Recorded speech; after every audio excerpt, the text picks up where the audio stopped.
बिस्मिल्लाहिर्रहमानिर्रहीम। Business finance में हम रेशो एनालिसिस को डिस्कस कर रहे हैं। रेशो एनालिसिस में कुछ प्रैक्टिकल क्वेश्चंस जो रेशो के फार्मूलाज की मदद से हम हल करेंगे। उनमें सेल्फ करेक्शन नंबर 3 ये हमारे सामने, using the following information complete balance sheet found on the next page. एक बैलेंस शीट कंप्लीट करनी है इन इंफॉर्मेशंस की बुनियाद पे जो हमें प्रोवाइड की गई है। सबसे पहले जो हमें इंफॉर्मेशन बताई गई है वो है एक फार्मूला और उसका आंसर दिया हुआ है long term debt to equity. Long term debt to equity एक फार्मूला है, मींस कि अगर हम लॉन्ग टर्म डेट को डिवाइड करें इक्विटी पे तो आंसर आएगा 0.5 to 1। दूसरी इंफॉर्मेशन दी गई है टोटल एसेट टर्नओवर का फार्मूला और उसका आंसर गिवन है 2.5 टाइम्स। उसके बाद तीसरा एक फार्मूला दिया गया है एवरेज कलेक्शन पीरियड और एवरेज कलेक्शन पीरियड का आंसर दिया गया है 18 डेज। इन्वेंट्री टर्नओवर का एक फार्मूला है, उसका हमें आंसर दिया गया है वो है 9 टाइम्स। ग्रॉस प्रॉफिट मार्जिन का हमें एक फार्मूला बताया गया और उसका आंसर है 10%। एक फार्मूला होता है एसेट टेस्ट रेशो जिसको हम क्विक रेशो भी कहते हैं, उसका आंसर है 1:1। नीचे एक नोट दिया गया कि एज्यूम अ 360 डे ईयर, यानी कि साल में 360 दिन जो है वो किए जाएंगे, एज्यूम किए जाएंगे। And all sales on credit, और ये कंसीडर किया जाएगा कि सेल्स जितनी भी यहाँ पे हैं वो सब क्रेडिट पे हैं। आमतौर पे कंपनीज में सेल क्रेडिट पे ही होती हैं। नेक्स्ट है इसमें अब ये बैलेंस शीट है जिसके बारे में कहा गया है कि नेक्स्ट पेज पे बैलेंस शीट दी गई है। इस बैलेंस शीट में कैश होगा लेकिन अमाउंट गिवन नहीं है, वो हमें मालूम करनी है। अकाउंट्स रिसीवेबल है और इन्वेंट्री, इन तीन चीज़ों को अगर हम ऐड कर दें means cash, inventory and account receivable, तो ये करंट एसेट्स बन जाएंगे, क्योंकि मजीद कोई करंट एसेट यहाँ पे गिवन नहीं है। करंट एसेट्स कौन से होते हैं? ऐसे एसेट जिनकी लाइफ 1 साल से कम हो। कैश भी करंट एसेट है, अकाउंट्स रिसीवेबल भी करंट एसेट है, 1 साल के बीच में ये चेंज होते रहते हैं। इन्वेंट्री भी करंट एसेट है, लेकिन ये प्लांट एंड इक्विपमेंट ये फिक्स एसेट है और इन सबको मिला के ये हमारे पास आ जाएगा टोटल एसेट्स। तो ये एसेट साइड है। दूसरी साइड पे जो दिए गई ये लायबिलिटी साइड है। नोट्स पेबल्स करंट लायबिलिटी होते हैं और नीचे ही लॉन्ग टर्म डेट दिया हुआ है, इसका लिख के हमारे पास करंट लायबिलिटी सिर्फ एक ही है और वो है notes payable. Long term date से मुराद लॉन्ग टर्म लायबिलिटी होती है और इन दोनों को अगर हम ऐड कर देंगे तो टोटल लायबिलिटीज आ जाएंगी, यानी कि करंट लायबिलिटीज जो 1 साल के अंदर चेंज होती हैं और लॉन्ग टर्म लायबिलिटीज जिनका अरसा ज़्यादा होता है 1 साल से ज़्यादा, तो इनको हम लॉन्ग टर्म लायबिलिटीज कहते हैं। उसके बाद हमारे पास स्टॉक होल्डर इक्विटी के 2 ऑप्शन दिए गए हैं। एक कॉमन स्टॉक है जो स्टॉक होल्डर इक्विटी का एक कंपोनेंट है, दूसरा कंपोनेंट का प्रीमियम होता है वो यहाँ नहीं दिया गया। रिटेन्ड अर्निंग्स तीसरा इसका कंपोनेंट स्टॉक होल्डर इक्विटी का ही होता है, रिटेन्ड अर्निंग्स। तो ये 2 कंपोनेंट स्टॉक होल्डर इक्विटी के दिए गए। अगर हम तमाम लायबिलिटीज और स्टॉक होल्डर इक्विटीज को ऐड कर लें तो हमारे पास टोटल आएगा, वो कहलाएगा total liabilities and stock holder equity, और इसका आंसर हमारे एसेट साइड के आंसर के बराबर होगा। वो इसलिए कि हम जानते हैं कि बैलेंस शीट में हमारी दोनों साइड्स का टोटल बराबर होता है।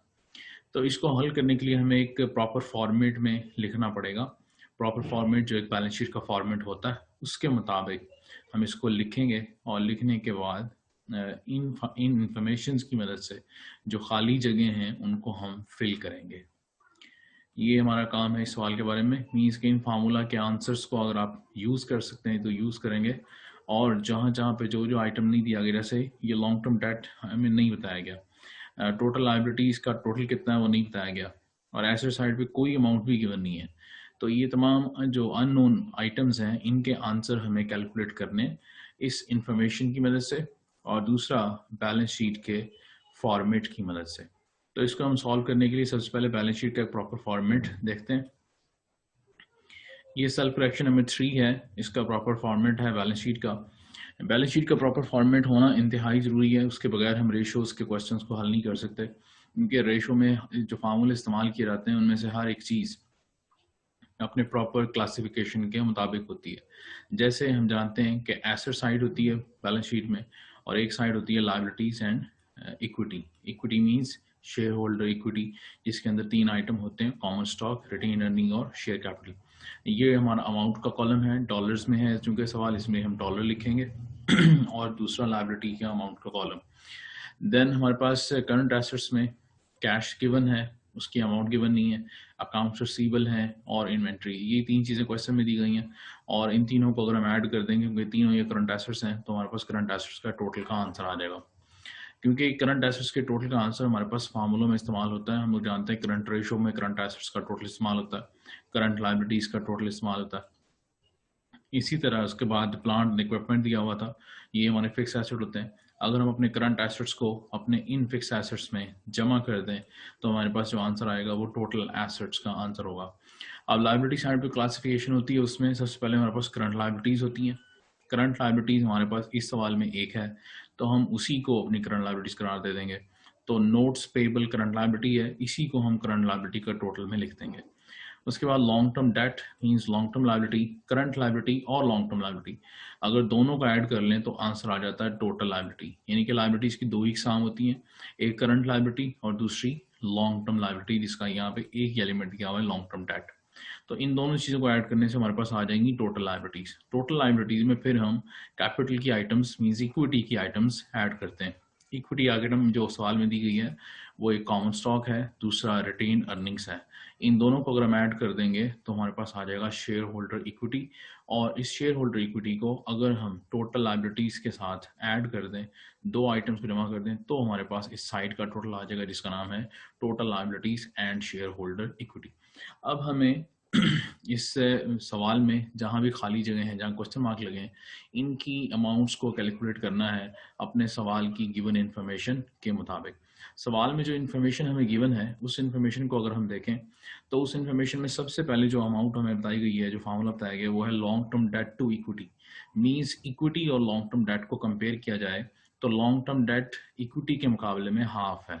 जैसे यहाँ 0.5 लिखा हुआ है और यहाँ पे 1 लिखा हुआ है, तो इक्विटी की जगह 1 और लॉन्ग टर्म डेट की जगह 0.5, मींस जितनी अमाउंट इक्विटी की है उससे हाफ अमाउंट है डेट की। तो इसको सामने रखते हुए अपनी लायबिलिटी साइड पे अगर हम देखें तो लायबिलिटी साइड पे हमारे पास कॉमन स्टॉक की अमाउंट गिवन है, हमारे पास रिटेन अर्निंग की अमाउंट गिवन है। इन दोनों अमाउंट्स को अगर हम यहाँ पे ऐड कर लें तो ये हमारी शेयर इक्विटी की अमाउंट आ जाएगी। तो ये अमाउंट यहाँ पे दोनों को जमा करने से बनती है 2 लाख, मींस कॉमन स्टॉक और रिटेन अर्निंग, अगर इन दोनों को अगर हम ऐड कर दें तो हमारे पास जो आंसर आता है वो आ जाता है शेयर होल्डर इक्विटी। तो ये शेयर होल्डर इक्विटी ये हमारा आंसर बन जाएगा, शेयर होल्डर इक्विटी किसका, इक्विटी का। उसके बाद इंफॉर्मेशन को देखें कि इंफॉर्मेशन में लिखा हुआ है कि हमारे पास जो लॉन्ग टर्म डेट है टू इक्विटी अगर कंपेयर करें तो इक्विटी 1 है और शेयर होल्डर इक्विटी में लॉन्ग टर्म डेट 0.5 है। इसको आप थोड़ा सा कैलकुलेशन करेंगे तो आपको पता चल जाएगा कि लॉन्ग टर्म डेट की अमाउंट क्या होगी। तो ये बिल्कुल आसान है, इसकी हम वर्किंग पे अगर इसको फार्मूले को लिखें, फार्मूला दिया गया है long term debt to equity.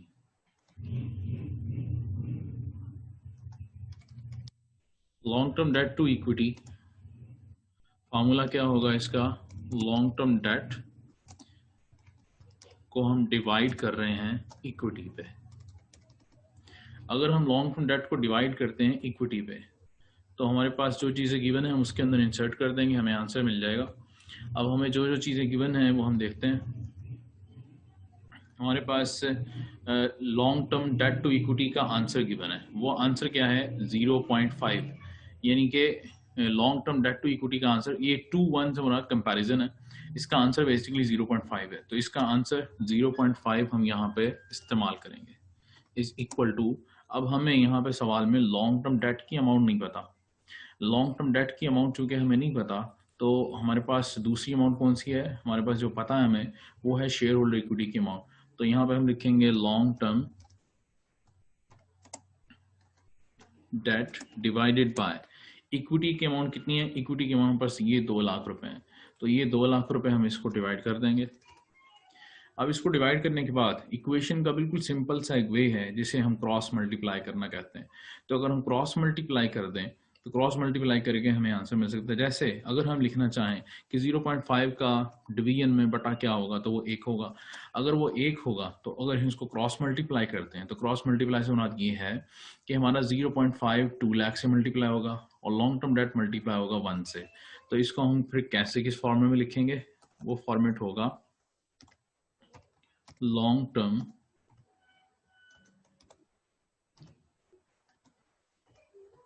Date multiplied by 1 and equal to 2 lakhs multiplied by 0.5। ये क्रॉस मल्टीप्लाई हो जाएगा, यानी कि इस आइटम को जो न्यूमरेटर है लेफ्ट हैंड साइड का उसको मल्टीप्लाई करना होगा राइट हैंड साइड के डिनोमिनेटर से, ये क्रॉस बन जाएगा। और इस न्यूमरेटर को मल्टीप्लाई करना होगा लेफ्ट हैंड साइड के डिनोमिनेटर से, तो यहाँ पे ये शेप हमें मिल जाएगी। इस शेप का आंसर अब क्या बनेगा, वो ये बनेगा कि लॉन्ग टर्म डेट जो है अगर मल्टीप्लाई होगा 1 से तो उसका आंसर लॉन्ग टर्म डेट ही आ जाएगा। मीन्स कि यहाँ पे ये x का किरदार अदा कर रहा है, long term debt is equal to x, और यहाँ पे 2 लाख को अगर मल्टीप्लाई करें 0.5 से तो आंसर आ जाएगा 1 लाख। मीन्स कि हमने लॉन्ग टर्म डेट की अमाउंट को हासिल कर लिया। तो ये लॉन्ग टर्म डेट की अमाउंट हम यहाँ पे जहाँ पे क्वेश्चन मार्क लगा हुआ है इसकी जगह पे फिल कर देंगे। ये लॉन्ग टर्म डेट हमने वर्किंग नंबर 1 से हासिल कर लिया। इसी तरह अब जब हमारे पास लॉन्ग टर्म डेट आ जाएगा तो फिर आप थोड़ा सा गौर करें अगर बैलेंस शीट पे, तो हमारे पास ये नोट्स पेबल हैं जो करंट लायबिलिटी है 1 लाख। अगर ये 1 लाख अकेला ही लॉन्ग नोट्स पेबल है और यही करंट लायबिलिटी का आइटम है, इसमें करंट लायबिलिटी का जवाब भी 1 लाख ही होना चाहिए क्योंकि इसमें एक ही आइटम है। तो इसका मतलब कि करंट लायबिलिटीज 1 लाख हैं। अगर ये 1 लाख हैं और उसके बाद आप फर्दर प्रोसीड करना चाहते हैं तो वो क्या है कि करंट लायबिलिटीज में लॉन्ग टर्म डेट को अगर हम जमा कर दें, करंट लायबिलिटीज में अगर लॉन्ग टर्म डेट को ऐड कर दें तो हमारे पास टोटल लायबिलिटीज का आंसर आ जाएगा। अब ये आंसर कितना बनता है, एक हमारे पास करंट लायबिलिटी है, यानी कि हमारे पास जो करंट एसेट्स हैं करंट लायबिलिटी है उसकी अमाउंट भी एक ही है। अगर उसको टोटल करें तो ये 1 लाख बनता है, फिर इन दोनों को टोटल करें तो ये 2 लाख बनता है। मीन्स कि आपके पास टोटल लायबिलिटीज की अमाउंट 2 लाख रुपए। अब अगर आप टोटल लायबिलिटीज की अमाउंट और शेयर होल्डर इक्विटी की अमाउंट, इन दोनों अमाउंट्स को अगर आप जमा कर दें तो हमारे पास इस पूरी साइड का टोटल आ जाएगा जो बनता है यहाँ पे 2 lakh total liabilities plus 2 lakh, यानी कि इस 2 लाख और इस 2 लाख दोनों को हम जमा कर दें तो हमारे पास यहाँ पे आंसर आ जाएगा 4 लाख। यानी कि हमारे पास फाइनल इस साइड का जो आंसर आएगा वो 4 लाख होगा। तो ये हमारे पास क्लियर हो गया, यानी कि हमारी इस साइड का टोटल 4 लाख रुपए है। ये 4 लाख रुपए हम यहाँ पे लिख देंगे एज अ टोटल। और अगर ये 4 लाख रुपए हमारा टोटल बनता है इस साइड का, मीन्स के ये 4 लाख रुपए हमारी लायबिलिटी साइड का टोटल है, तो सेम अमाउंट ही हमारी एसेट साइड का टोटल बन जाएगी, क्योंकि हम जानते हैं कि बैलेंस शीट में लायबिलिटी साइड और एसेट साइड हमेशा बराबर होती हैं। तो हमने सिर्फ एक ही फार्मूला से अपनी जो सारी एसेट लायबिलिटी साइड है उसको मुकम्मल कर लिया। अब हम बाकी चीज़ें फाइंड आउट कर सकते हैं, जिसमें एक कैश है, अकाउंट रिसीवेबल, एक इन्वेंट्री और प्लांट इक्विपमेंट वगैरह की अमाउंट्स हैं। उसके लिए हम मजीद हेल्प करेंगे, हासिल करेंगे उस इंफॉर्मेशन से जो इंफॉर्मेशन फार्मूला की मदद में हमें दी गई है। उसमें दूसरे नंबर पे है total assets turnover. Total asset turnover का आंसर यहाँ पे दिया हुआ है 2.5 टाइम्स। तो टोटल एसेट टर्नओवर के फार्मूले से हम क्या हासिल कर सकते हैं, टोटल एसेट टर्नओवर का फार्मूला क्या है, हमें फार्मूला भी याद रखने की जरूरत है कि total assets turnover is equal to sales over total assets. ये हमारा बेसिक फार्मूला होता है टोटल एसेट्स का, टोटल एसेट टर्नओवर का। अगर ये फार्मूला है तो हम इसमें से क्या हासिल कर सकते हैं, हमें यहाँ पे टोटल एसेट टर्नओवर का जो है वो जवाब दिया गया, तो उस जवाब को हम यहाँ लिखेंगे 2.5। ये 2.5 यहाँ पे आ जाएगा। अगर ये 2.5 इसका आंसर है तो हमारे पास क्या नहीं है, हमारे पास तो यहाँ पे सेल्स की अमाउंट गिवन नहीं है, लेकिन हम जानते हैं कि हमारे पास टोटल एसेट्स की अमाउंट गिवन है जो हमने अभी यहाँ पे फाइंड आउट किया, वो कितनी है 4 लाख। तो इसका मतलब इस फार्मूला से हमें सेल्स की फिगर मिल जाएगी। ओके, सेल की फिगर को हम क्या कर सकते हैं, उससे हासिल क्या कर सकते हैं, सेल की फिगर हमें रिक्वायर्ड हो सकती है उससे आप नेक्स्ट अगर देखें तो हमने यहाँ पे फिलिंग में हासिल क्या करना है, हमें रिक्वायर्ड क्या है, हमें यहाँ पे अकाउंट्स रिसीवेबल रिक्वायर्ड है। Account receivable required, account receivable किस फार्मूले से हासिल हो सकता है? अगर आप इस डाटा को देखें, इसमें एवरेज कलेक्शन पीरियड दिया हुआ है। एवरेज कलेक्शन पीरियड के फार्मूला में सेल इस्तेमाल होती है। तो अगर हमारे पास सेल का फिगर होगा तो हम एवरेज कलेक्शन पीरियड के फार्मूला से सेल को और इसके आंसर को इस्तेमाल करके जो मिसिंग आइटम है, मतलब अकाउंट्स रिसीवेबल की अमाउंट, वो निकाल सकते हैं। तो उसके लिए अब हम वर्किंग कर रहे हैं कि टोटल एसेट टर्नओवर से आप पहले सेल्स का फिगर निकाल लें। तो हमारे पास टोटल एसेट्स कितने हैं? 4 लाख। इसको भी बिल्कुल वैसे ही अगर हम क्रॉस मल्टीप्लाई करना चाहें, मीन्स 2.5 का डिवीजन क्या होगा? 1। अगर कोई डिवीजन ना हो तो डिवीजन 1 होती है। अब फिर इसको हम क्रॉस मल्टीप्लाई कर सकते हैं। क्रॉस मल्टीप्लाई करने का तरीका हम जानते हैं कि यहाँ पे अब 2.5 जो लेफ्ट हैंड साइड का न्यूमरेटर है, इसको हम मल्टीप्लाई करेंगे अपने राइट हैंड साइड के डिनोमिनेटर से, और इसका लेफ्ट हैंड साइड का डिनोमिनेटर मल्टीप्लाई होगा राइट हैंड साइड के न्यूमरेटर से। तो यहाँ पे आ जाएगा sales multiplied by 1 is equal to 4 lakhs multiplied by 2.5।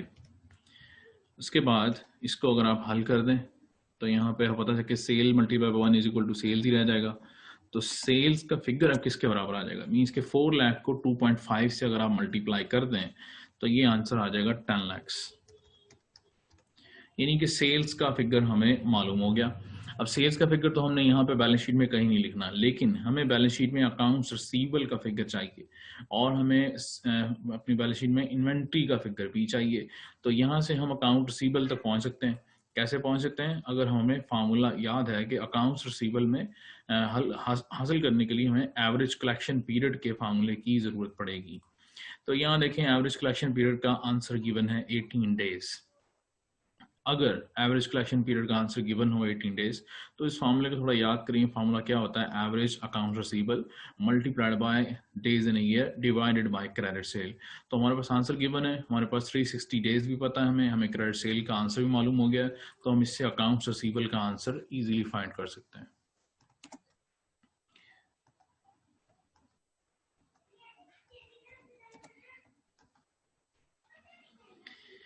जी, ये एवरेज कलेक्शन पीरियड का फार्मूला लिखेंगे।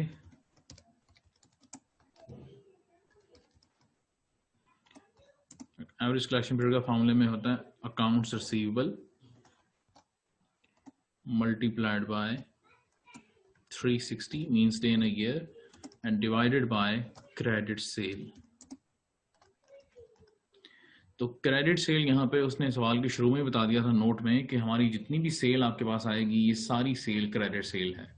अगर ये सारी सेल क्रेडिट सेल है, इसका मतलब कि आपके पास अकाउंट रिसीवेबल जो है वो आसानी से मालूम हो सकता है, क्योंकि सेल की फिगर क्रेडिट सेल हमें चाहिए। अब हमारे पास एवरेज कलेक्शन पीरियड का आंसर दिया हुआ है 18 डेज, तो इसको हम इस्तेमाल करेंगे। यहाँ पे 18 लिखेंगे और डिवाइडेड बाय 1, चूंकि हमें क्रॉस मल्टीप्लाई करना है, is equal to average collection, average receivable ये हमारे पास नहीं है, जो कि मल्टीप्लाई होगा 360 से and divided by credit sale. Credit sale कितनी है? 10 लाख। अब इसको भी हम उसी तरह क्रॉस मल्टीप्लाई से हल कर सकते हैं।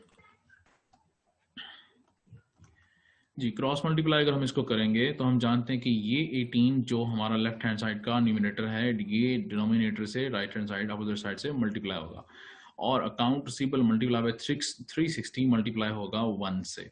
तो यहाँ पे हम लिख सकते हैं account receivable multiplied by 360 multiplied by 1 is equal to, ये बराबर हो जाएगा किसके? 10 lakhs मल्टीप्लाइड बाय 18। तो यहाँ पे मल्टीप्लाई बाय 1 का मतलब यही आएगा कि ये 360 ही है। तो अब इसको मजीद हम लेके चलते हैं आगे। इसको हल करने के लिए अकाउंट रिसीवेबल मल्टीप्लाई बाय 360 आ जाएगा, accounts receivable multiplied by 360 is equal to, अब अगर आप 10 lakhs को 18 से मल्टीप्लाई कर दें तो हमारे पास इसका इक्वल आ जाएगा। कि इसका इक्वल क्या बनता है?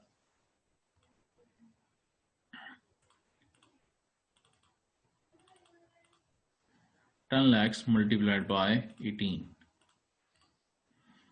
ये आ जाएगा 18 with 60 means 1,80,000, 1 crore 80 lakhs। तो ये इसका आंसर है, ये इसके सामने लिख देंगे।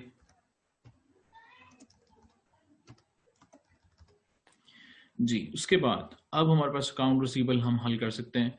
अगर हम यहाँ पे इसको भी डिवाइड कर दें, क्रॉस मल्टीप्लाई करना है, divide by 1 and divide by 1, तो इसका एक तरीका ये भी है कि आप 360 को यहाँ से ख़त्म करना चाहते हैं तो 360 को इधर भी डिवाइड कर दें और इधर भी, दोनों साइड्स पे डिवाइड करने से हमारे पास आंसर जो है वो क्लियर हो जाएगा अकाउंट्स रिसीवेबल का। देखें ये फर्दर स्टेप में ये शेप बन जाएगी, account receivable multiplied by 360 divided by 360 and equal to 18 lakhs, 1 crore 18 lakhs 80 lakhs।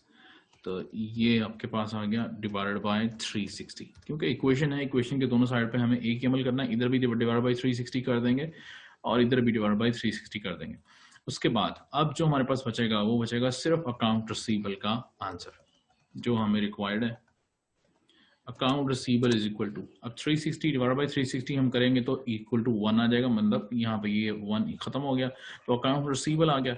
Account receivable हमारे पास मौजूद है और अब अगर सिर्फ 18 lakhs को 360 पे डिवाइड करते हैं तो अकाउंट रिसीवेबल का आंसर हमें मालूम हो जाएगा, डिवाइडेड बाय 360, ये 50,000 की अमाउंट आ जाती है। तो अकाउंट रिसीवेबल हमारे पास है 50,000।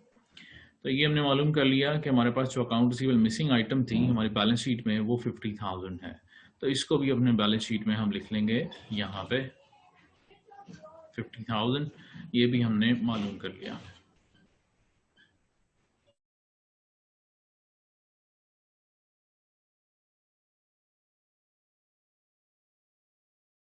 मजीद इसमें हमें क्या चाहिए जी, मजीद इसमें इन्वेंट्री हमें चाहिए और कैश चाहिए और प्लांट इक्विपमेंट चाहिए। हम इन्फॉर्मेशन पे जाते हैं, सवाल में बाकी इन्फॉर्मेशन हैं, जैसे लिखा हुआ है इन्वेंट्री टर्नओवर। इन्वेंट्री टर्नओवर का आंसर दिया हुआ 9। तो अगर हम जानते हैं कि इन्वेंट्री टर्नओवर का फार्मूला क्या होता है, इन्वेंट्री टर्नओवर का फार्मूला है cost of goods sold divided by average inventory. अब कॉस्ट ऑफ गुड्स सोल्ड या तो गिवन होना चाहिए कि इन्वेंट्री, तो हमें तो इन्वेंट्री फाइंड करना है। यहाँ पे इन्वेंट्री हमारे लिए रिक्वायर्ड है, यानी कि खाली जगह पे यहाँ पे ये लगा हुआ है क्वेश्चन मार्क कि इन्वेंट्री हमें फाइंड करना है। इसमें कि इन्वेंट्री तो होगा नहीं, तो हमारे पास कॉस्ट ऑफ गुड्स सोल्ड होना चाहिए। कॉस्ट ऑफ गुड्स सोल्ड अगर आपके पास होगा तो आप इस इन्वेंट्री टर्नओवर के आंसर को इस्तेमाल कर सकते हैं और इन्वेंट्री फाइंड कर सकते हैं। अब कॉस्ट ऑफ गुड्स सोल्ड कैसे आ सकता है, आप इन्फॉर्मेशन में आगे चले, यहाँ लिखा हुआ है ग्रॉस प्रॉफिट मार्जिन 10%।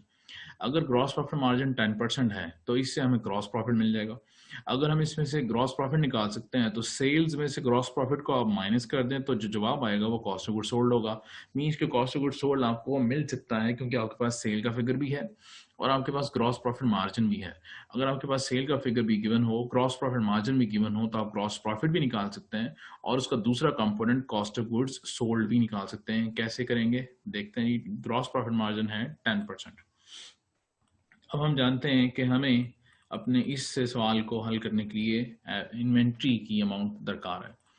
इन्वेंट्री की अमाउंट के लिए हमें इन्वेंट्री टर्नओवर के फार्मूले का फ़ायदा उठाना है और उस फार्मूले में हमें चाहिए कॉस्ट ऑफ गुड्स सोल्ड। तो हम जानते हैं कि कॉस्ट ऑफ गुड्स सोल्ड किसके बराबर है, कॉस्ट ऑफ गुड्स सोल्ड बराबर होती है सेल्स माइनस ग्रॉस प्रॉफिट।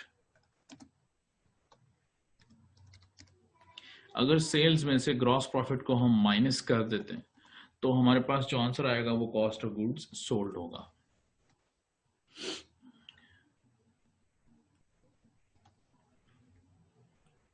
जी, सेल का फिगर यहाँ पे ऊपर ही हमने मालूम किया था, तो सेल का फिगर हमारे पास गिवन है, वो है हमारे पास 10 lakhs। तो यहाँ सेल की जगह पे सेल का फिगर यहाँ लिख देंगे 10 lakhs, ये हमारी सेल है। और ग्रॉस प्रॉफिट कितना है, ग्रॉस प्रॉफिट सवाल की इंफॉर्मेशन में गिवन है कि वो 10% है। अब अगर कह दिया जाए कि ग्रॉस प्रॉफिट 10% है तो उसका मतलब होता है कि वो सेल का 10% है। जैसे इसमें लिखा हुआ है ग्रॉस प्रॉफिट मार्जिन 10%। आप अगर इसको फार्मूले से भी हल कर ले तो फार्मूला बनता है gross profit margin is equal to gross profit divided by sales. तो अगर आपको पता है कि ग्रॉस प्रॉफिट मार्जिन 10% है तो इट मींस कि ये सेल्स का 10% है। तो हमारे पास सेल्स की अमाउंट गिवन है, इसलिए हम ग्रॉस प्रॉफिट भी निकाल सकते हैं। ग्रॉस प्रॉफिट पर कितना होगा? ग्रॉस प्रॉफिट बराबर होगा सेल्स की अमाउंट के 10% के। अगर इसका हम 10% लेके इसी सेल की अमाउंट से माइनस कर दें तो कॉस्ट ऑफ गुड्स सोल्ड आ जाएगा।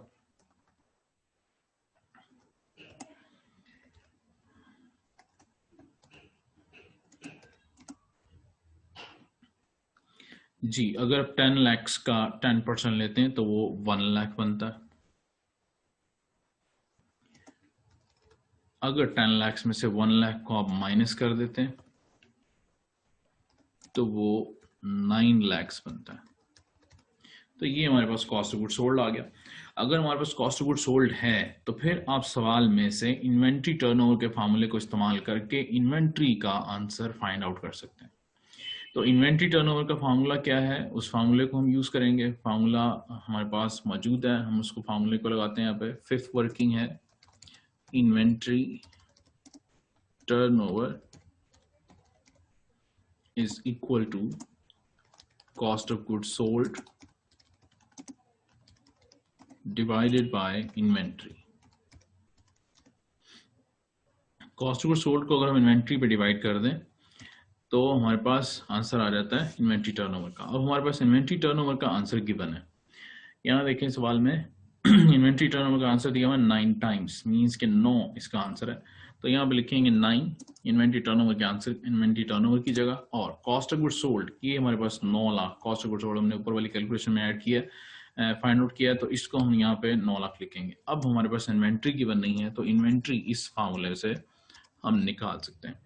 कैसे निकाल सकते हैं? उसका तरीका वही है कि क्रॉस मल्टीप्लाई करें।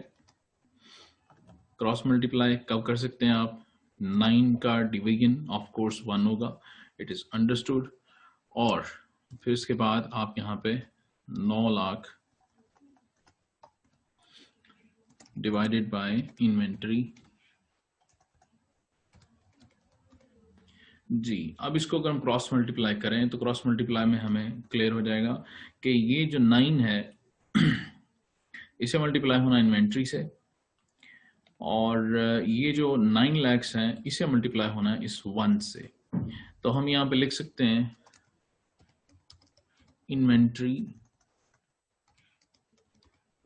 Multiplied by 1 is equal to 9 lakh multiplied by 9।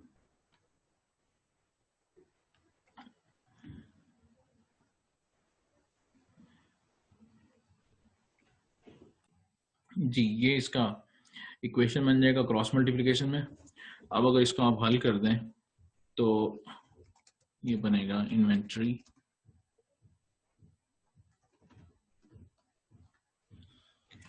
Multiplied by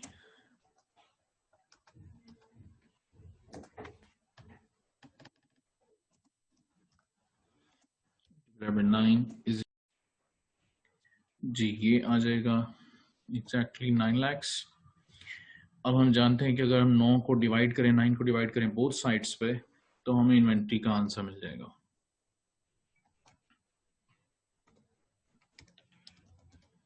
inventory multiplied by 9 divided by 9 is equal to 9 lakhs divided by 9।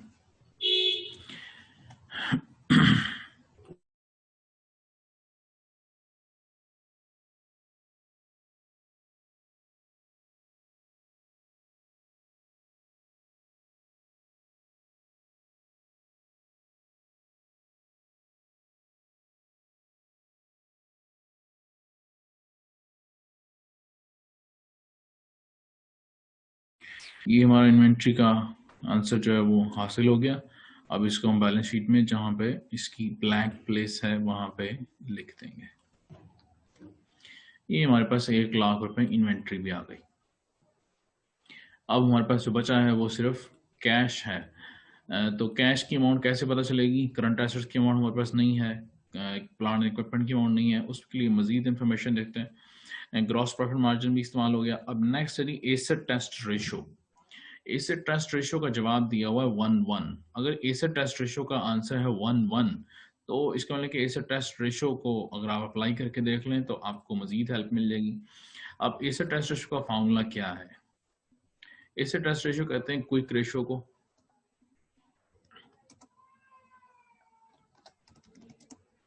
Asset test ratio is equal to current assets minus inventory divided by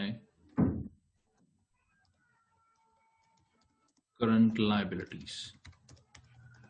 तो ये हमारी asset test ratio और इसका answer दिया हुआ है 1।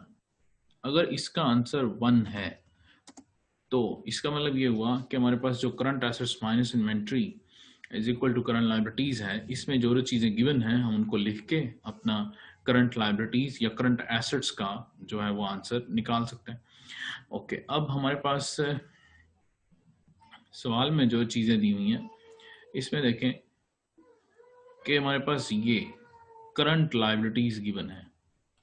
अगर हमारे पास करंट लायबिलिटीज गिवन है और हम करंट एसेट्स मालूम करना चाहते हैं तो करंट एसेट्स आपके पास अगर आ जाएंगे तो ये कैश की अमाउंट हुआ खुद ब खुद आपको मिल जाएगी।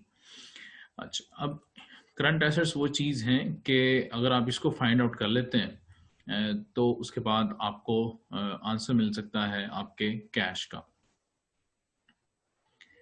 तो इसके लिए हम नेक्स्ट चलते हैं।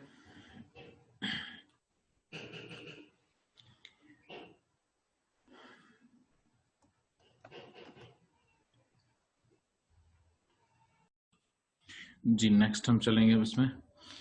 अब यहाँ पे नजर आ रहा है कि ये 1 जो इसका न्यूमिनेटर है ये मल्टीप्लाई होगा डिनोमिनेटर से अपोजिट साइड से, और इसका डिनोमिनेटर लेफ्ट हैंड साइड का ये मल्टीप्लाई होगा राइट हैंड साइड की न्यूमिनेटर से।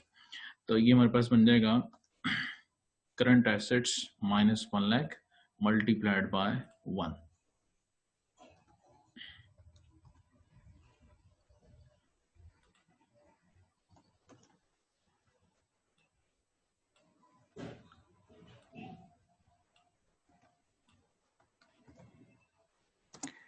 multiplied by 1 is equal to 1 lakh multiplied by 1। तो इसके बाद जब इसको हम सॉल्व करेंगे नेक्स्ट तो ये आ जाएगा हमारे पास बचेगा सिर्फ current assets minus 1 lakh is equal to 1 lakh. तो अगर हमारे पास अब ये सिचुएशन है तो हमें फाइंड आउट करने हैं यहाँ से करंट एसेट्स। अगर हमारे पास यहाँ से करंट एसेट आ जाते हैं तो हम बाकी सारा बैलेंस शीट का जो रिमेनिंग आइटम्स है वो सब निकाल सकते हैं। उसका तरीकेकार हमारे पास ये बचता है कि इस 1 लाख को दोनों साइड्स पे हम प्लस कर दें ताकि हमारे पास करंट एसेट्स जो हैं वो उसका आंसर मिल जाए। नेक्स्ट क्या करेंगे अब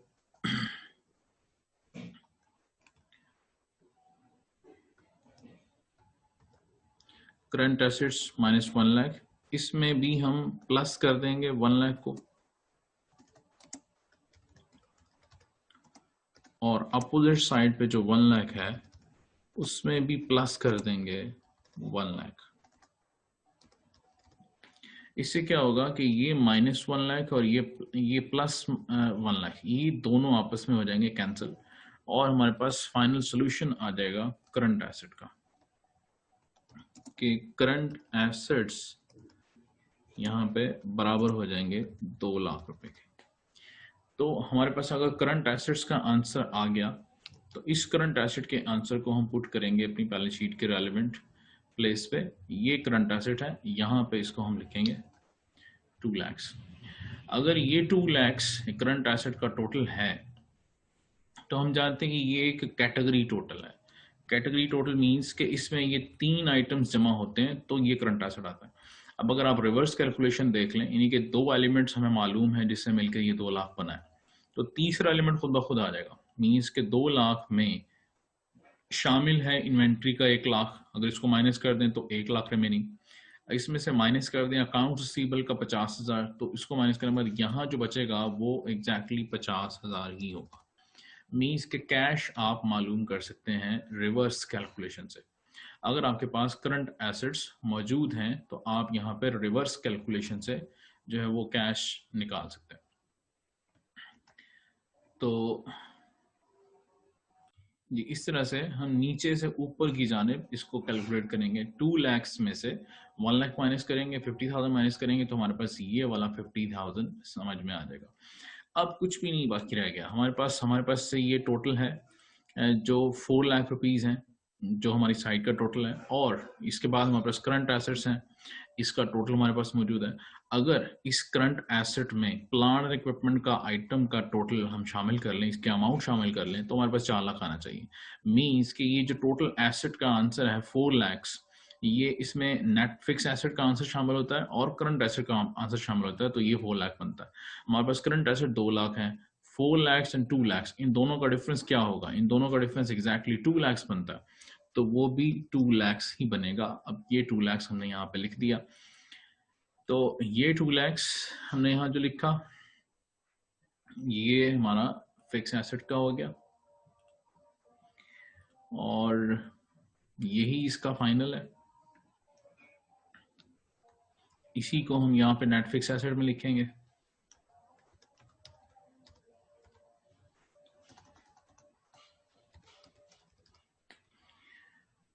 अब करंट एसेट्स और ये नेट फिक्स एसेट, इन दोनों को अगर हम ऐड कर दें तो सारी बात है कि आंसर टोटल एसेट बनता है। ये हमारी बैलेंस शीट मुकम्मल हो गई।